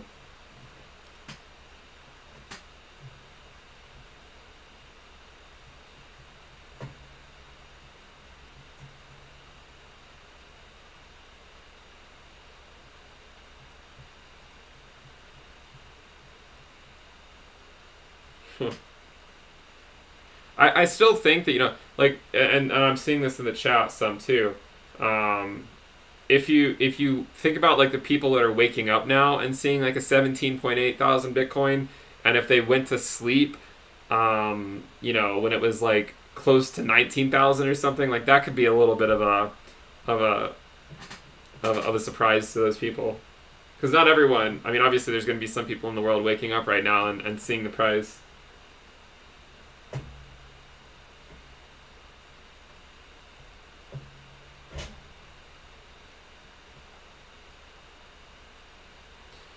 I don't care if they promote my content if I monetize. I frankly just don't want to monetize the YouTube channel in terms of ads, because, you know, if you think about it, it's a negative. Well, it's not. It's like a feedback loop, because if you turn on ads, then you're more incentivized to make clickbait BS to get people to view the content to make more money, which then makes you want to make more clickbait stuff to get more viewers, to get the clicks, to get the money.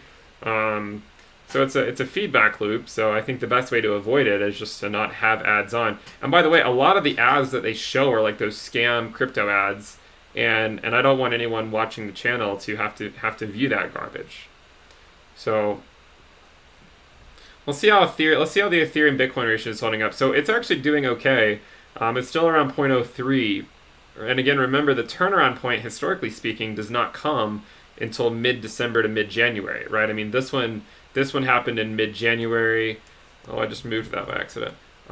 This one here happened in mid-December. This one here in mid-December. This one started in early January, and then this one started in early January. So mid-December to mid-January or so typically is when the Ethereum Bitcoin valuation makes a move.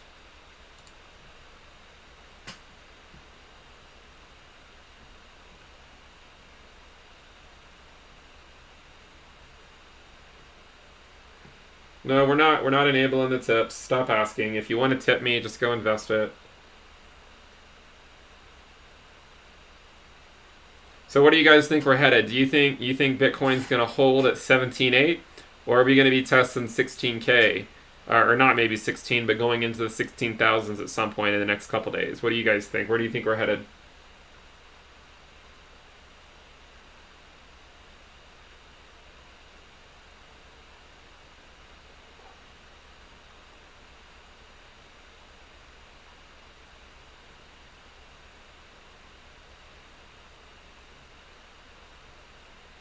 The Black Friday price for premium is perpetual as long as you don't cancel. Looks like we got a lot of people saying we're going down to 16. That kind of makes me think maybe we're not.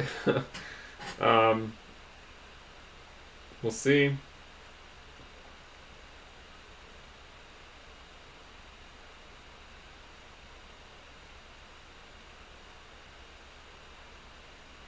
Yeah, we'll see. I mean, I think 16K would certainly be on the cards. I mean, just if this momentum continues down, right? I mean, we're heading. I mean, if that's how we're heading, then it wouldn't take that long to get there. Another couple hours if we more or less stay at that pace.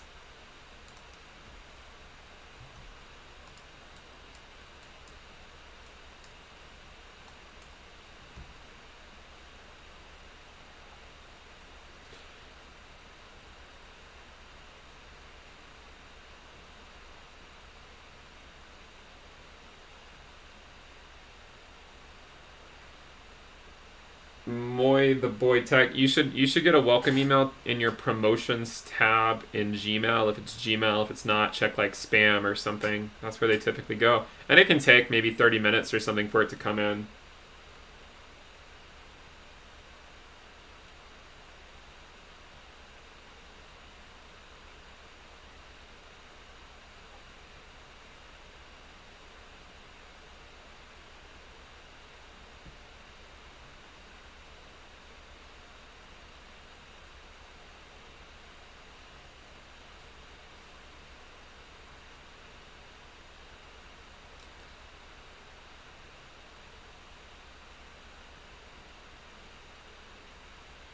Okay, God, you found it. You guys want me to look at XRP? Okay.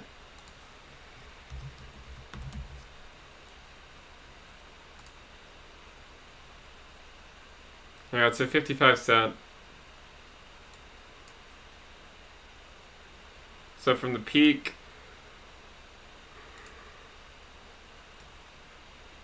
it's down like 30% or so.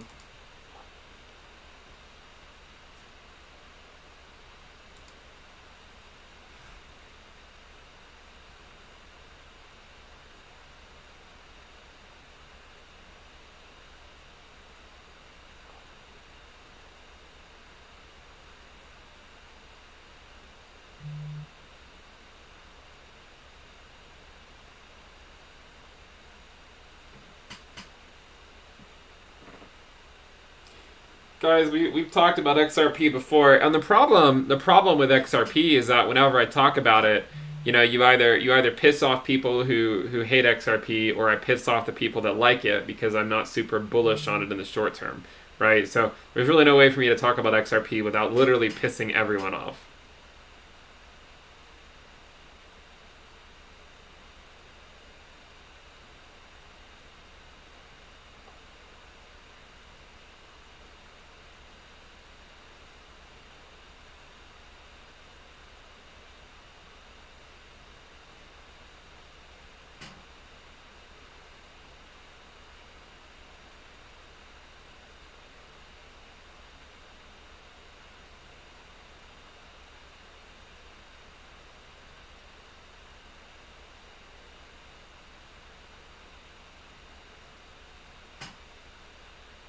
I mean, I think this could be the beginning of a correction. Someone's asking if this is correction time. It certainly could be the beginning of a correction. I really do need to get a new chair because it's squeaking so much. But think about how many Satoshis that would cost. And you have to think about what those Satoshis could be worth in 3 years. That's a pretty expensive chair if you think about the opportunity cost of that chair. Hey, we're not trusting the 5 minute by any means. I think this is a short term, as I said before, right? It's a random walk, geometric Brownian motion. It's not something we can predict. We just have the 5 minute chart pulled up because what the hell else are we going to do when we're just sitting on a live stream for a couple hours?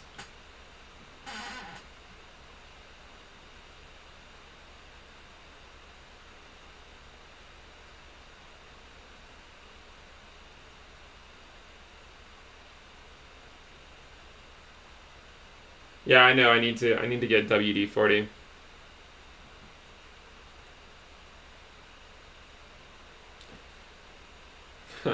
No, I don't. I don't take tips. I don't need it. I'll buy myself a new chair. Um,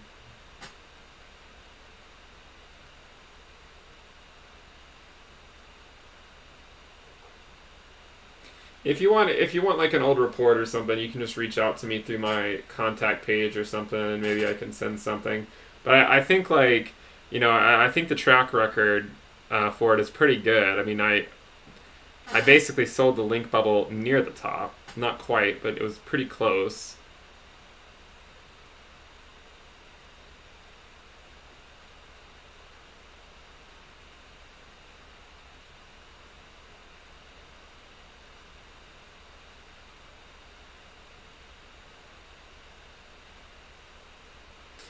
Save whatever tips you want to give me and put it aside to hold the line when we test the 20-week moving average. Okay, so when we test the 20-week moving average, whenever that comes, right now it would be at 12.5 if we go there. If we test it, whenever we do test it, whatever you would have given me as a tip, you can put it. You can hold the 20-week moving average with that.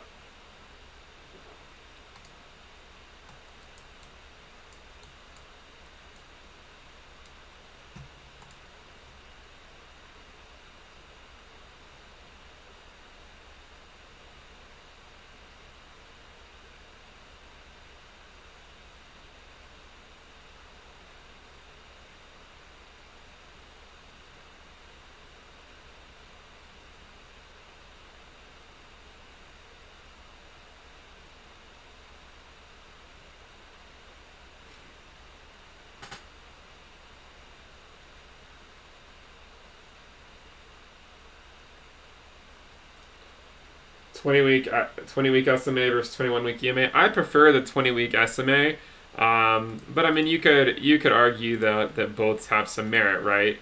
Um,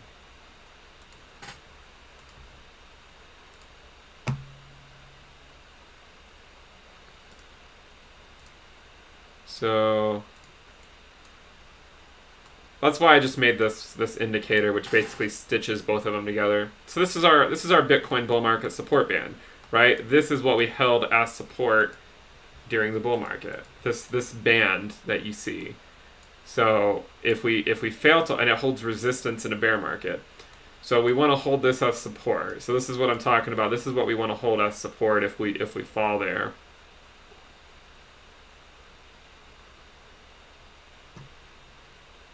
Rel Beats, you have now been hidden from the channel for asking for tips. See, this is why I don't ask for tips, and it's why I don't post affiliate links. If I don't do it, I don't expect you guys to do it. So if you do it, goodbye.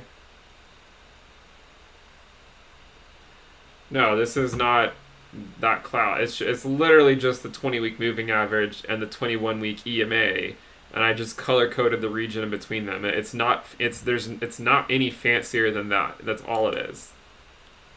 That's all this is.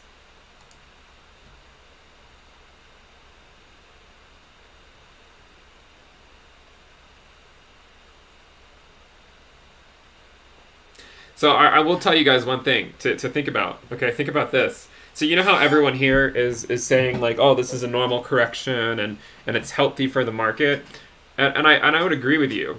But if this is a multi-year bull market and it takes a few years and we get used to just like these healthy quote unquote corrections, there's going to come a day where we're going to hit the peak and then we're going to drop, right? And everyone's going to call it, oh yeah, this is a healthy correction, and it's not going to be a correction. We're going to break through the 20-week, and then the grizzly bears are coming out, and they're not going to let it go back up for a long time. So just be aware of that.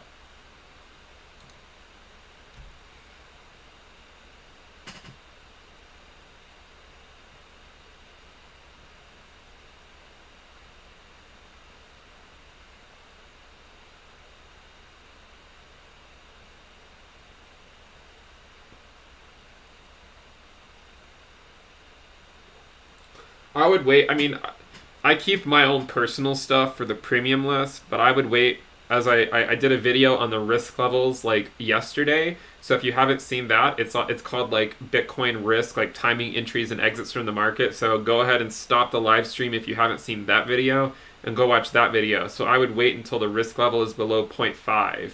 If it's below 0.5 for Bitcoin, then I would buy back in, but not until that point. And it's not below 0.5 right now. I'll at least tell you that. It's not below it right now.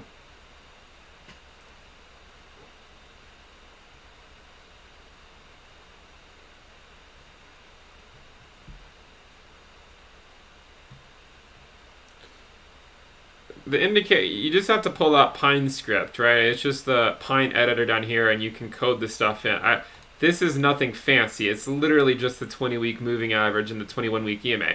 You can add these to it, right? I mean, if you just go to add a moving average, right? Actually, I mean, let's just add a moving average in case you really just don't know how to do it. You can change it to say the 20-week, and it will give you that blue line, which is basically right on top of the bull market support, right? And then you can also add in the exponential moving average if you want, and you can put in the 21-week. And then if you put back on the bull market support, you can see it's literally just those two things.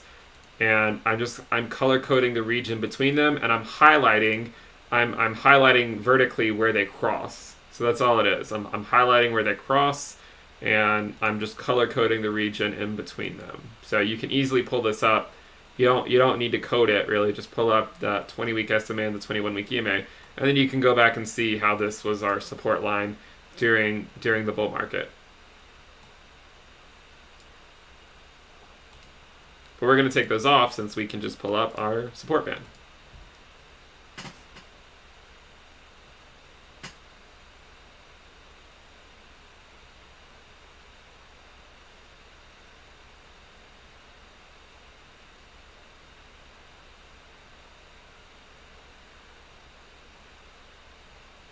I don't know if ADA will drop any further. I mean, it'll drop further if Bitcoin drops further.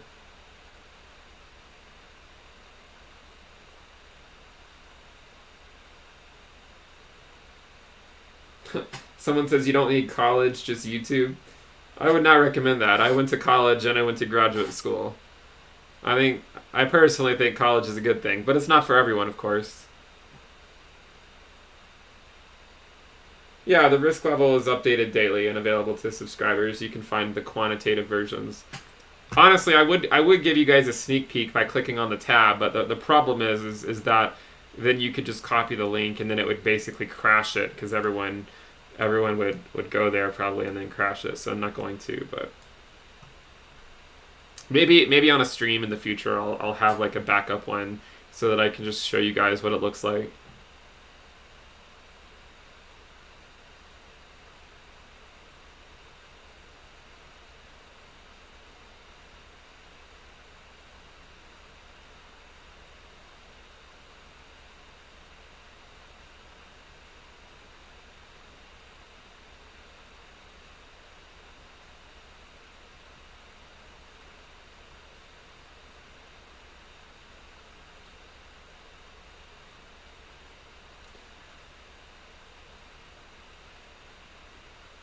All right, Jerry. If you wanna troll me, it takes but a simple click to hide you from the channel forever. A simple click. And honestly, if you're gonna say stuff like that, I would argue that says more about you than it does about me.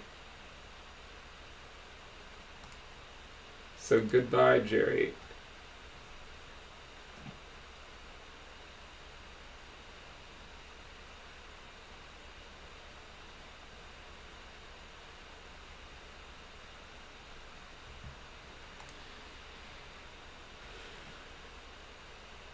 My undergrad was in mathematics, and then my PhD was nuclear engineering.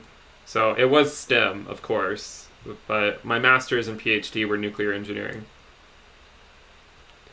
We'll see. We'll see if anything happens here. I mean, if it just chills out at 17.8, then we're not going to stay on the stream forever because it just gets kind of boring. And what the hell are we going to talk about, right? Other than just, oh, it's a 17.8, just like it was 30 minutes ago. But if it starts moving again, then we'll keep it going for a bit longer.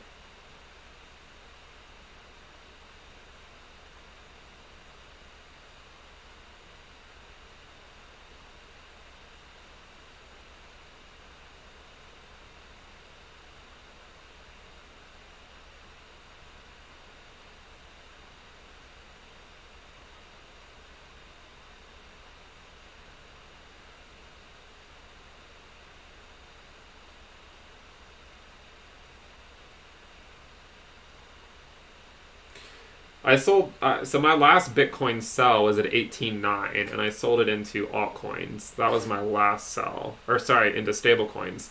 Earlier at the prior sell, it was into Ethereum mostly.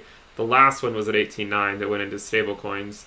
But I mean, even then, I don't want to give you guys the impression that I sold everything because I didn't. It was a small amount. It was a token amount. Just to, that way if it does drop, then you can reinvest it, and if it doesn't drop, then I mean, you're just taking profits along the way and living to fight another day, so that whenever it does drop, you can look back and pat yourself on the back for taking profits.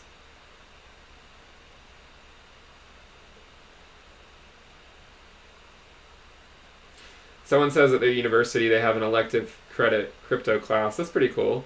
I've never heard of a crypto being taught at universities. Is it? I guess it's like a blockchain class. Someone wants to know the low point on the candle. I'm guessing you want this one, the wick. It's like 17.1 from the candle. It's 17.5. So we're going down. I don't know if we're going to keep going down, but that's our very trusty and never failing 5-minute candle TA.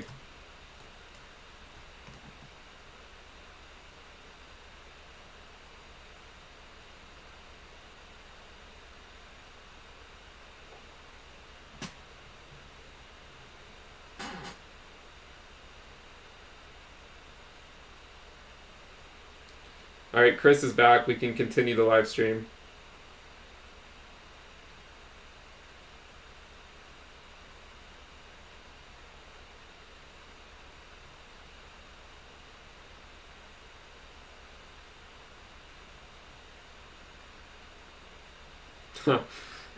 I just drew these lines as a joke, guys. I don't mean anything.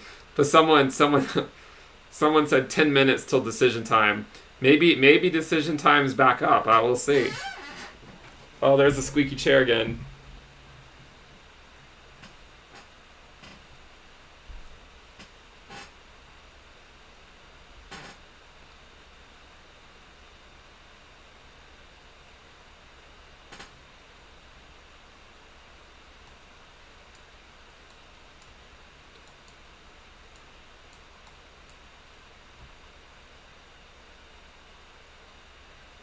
I do not have a crystal ball. Though I have thought about getting one and just putting it behind me, and that way whenever I say I don't have a crystal ball, people will say, well, what's that behind you? No, crypto is not my full-time job.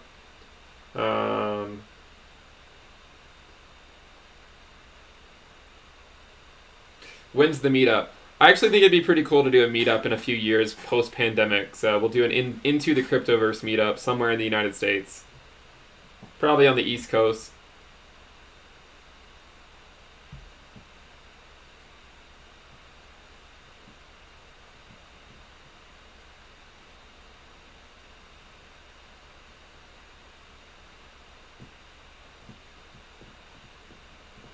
You want me to be more conservative with the line? He says use the top wicks. I don't typically use the wicks. I use the candles. There are the wicks, and here are the candles. Our trusty and never failing 5-minute TA. Let's see, is Ethereum. So Ethereum's at 527. The ratio on Bitcoin is still more or less holding up okay. It hasn't like dropped all the way back down to the local low, but It's not been doing too hot recently.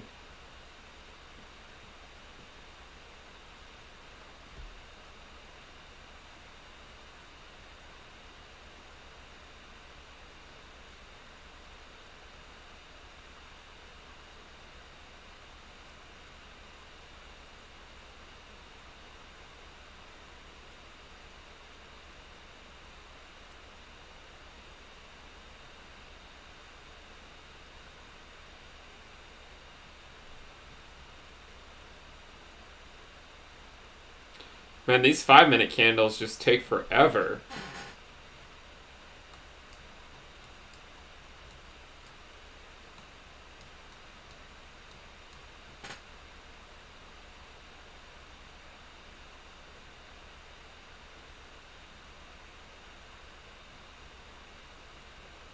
Do I think altcoins will take a dump? It depends on what Bitcoin does. If Bitcoin all of a sudden becomes stable at 17.8, altcoins will probably do well over the next couple weeks. But if Bitcoin dumps, rest assured, alts will probably dump harder, even from here.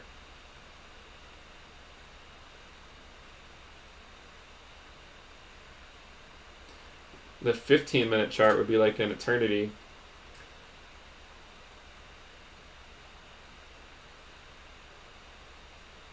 Someone says the 5-minute chart candles take 5 minutes. I think I'm going to need some proof on that.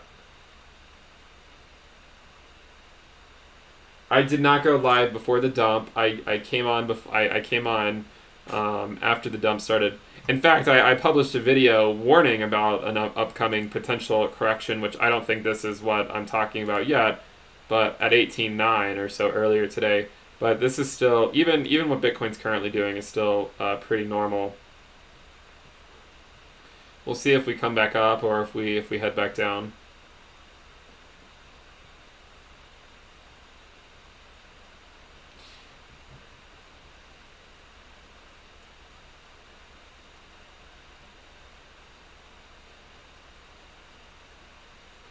Is the stream buffering for you guys, or is it still loading?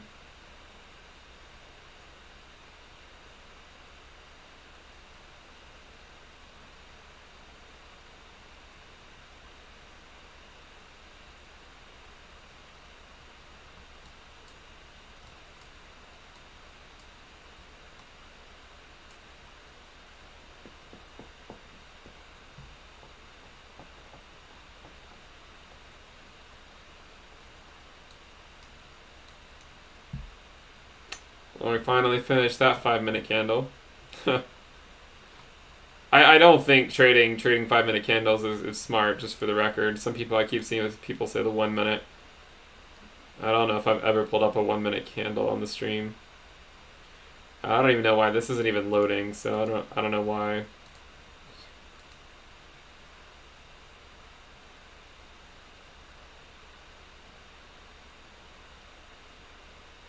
Yeah, I don't know. The 1-minute chart's not loading for me for some reason. And I'm not really sure what happened here to the 5-minute one either.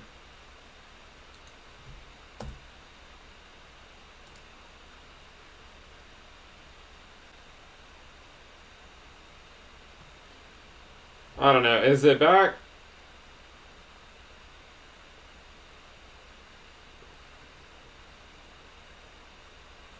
Are we back, or...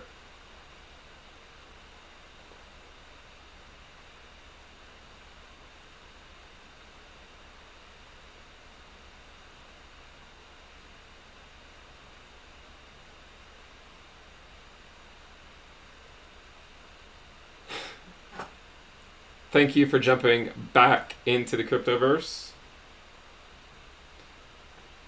You guys left, not me. I'm still here.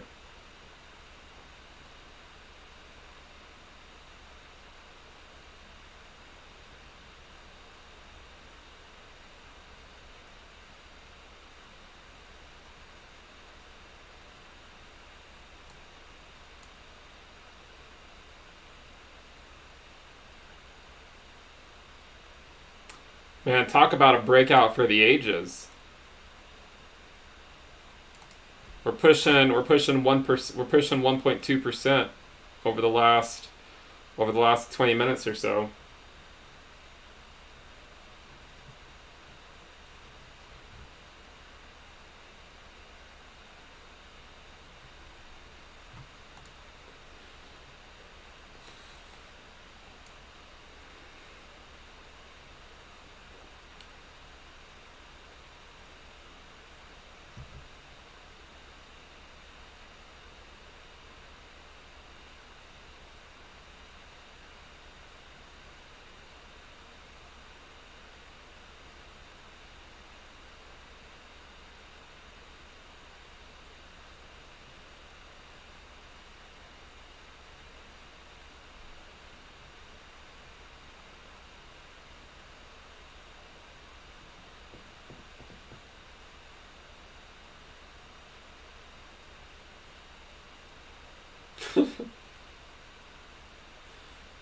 we might have to call the stream soon because I mean it seems like I keep buffering and stuff, so I don't know if it's gonna I don't know how much longer we're gonna actually have a quality stream for if it keeps buffering.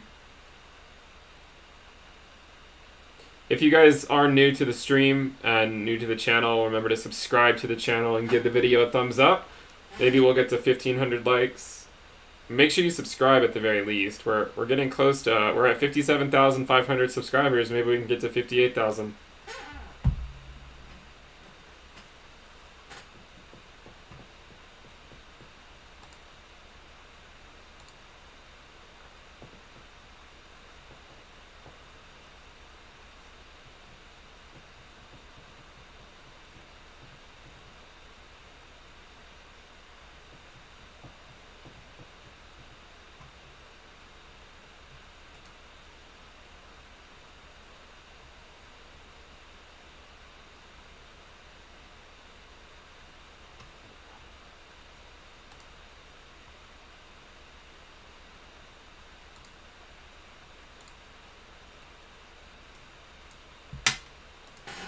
Here's the 1 hour chart.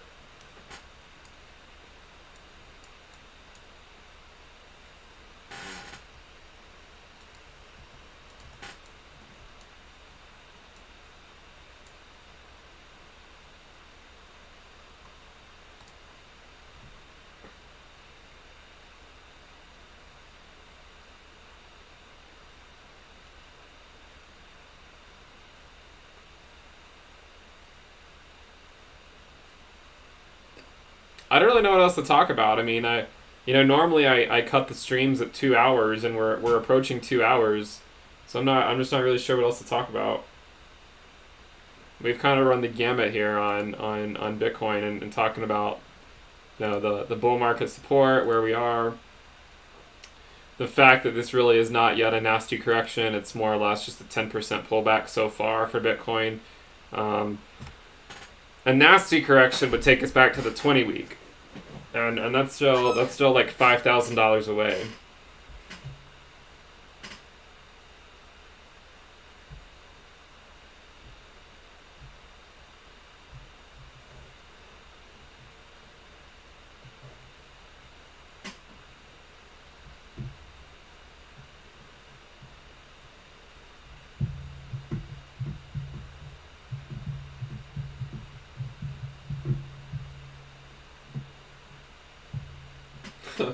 I did not grow up on a farm.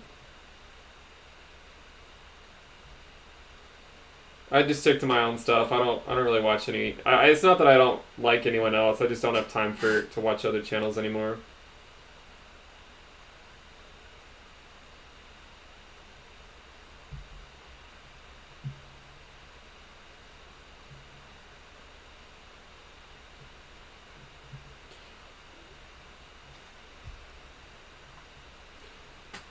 I keep getting an error on YouTube saying that the video is not receiving enough data to continue smooth streaming, so why I am still here, I do not know.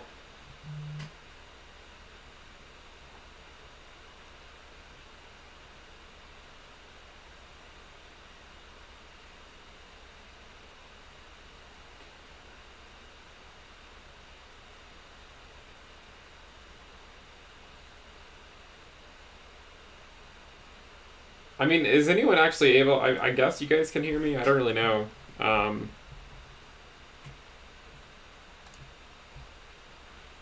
Ooh, the 1 minute time frame. A nasty pullback on the 1 minute time frame.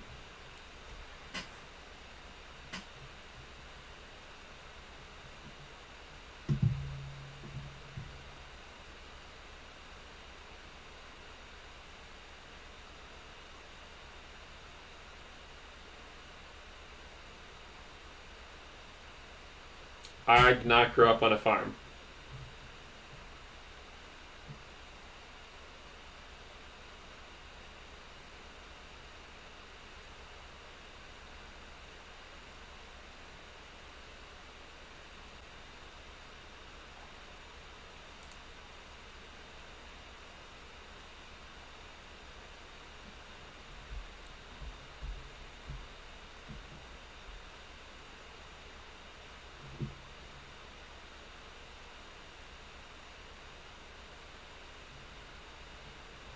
I don't even know why you guys would want to watch a laggy stream. I mean, I'm getting annoyed with the stream and I'm the one doing it. Whew. Man. Look at these minute by minute candles.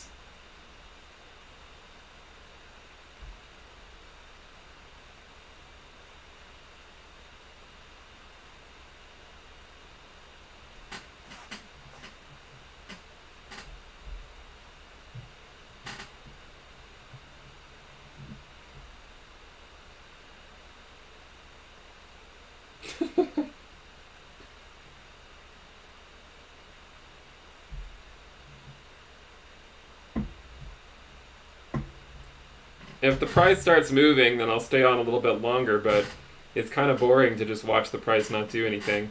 And we already talked for like 2 hours at this point, so...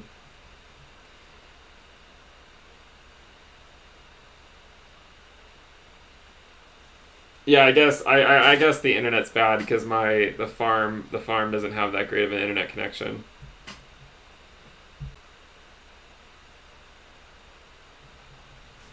I think we're gonna go ahead and call it because the stream keeps buffering. I'm tired of trying to fix it.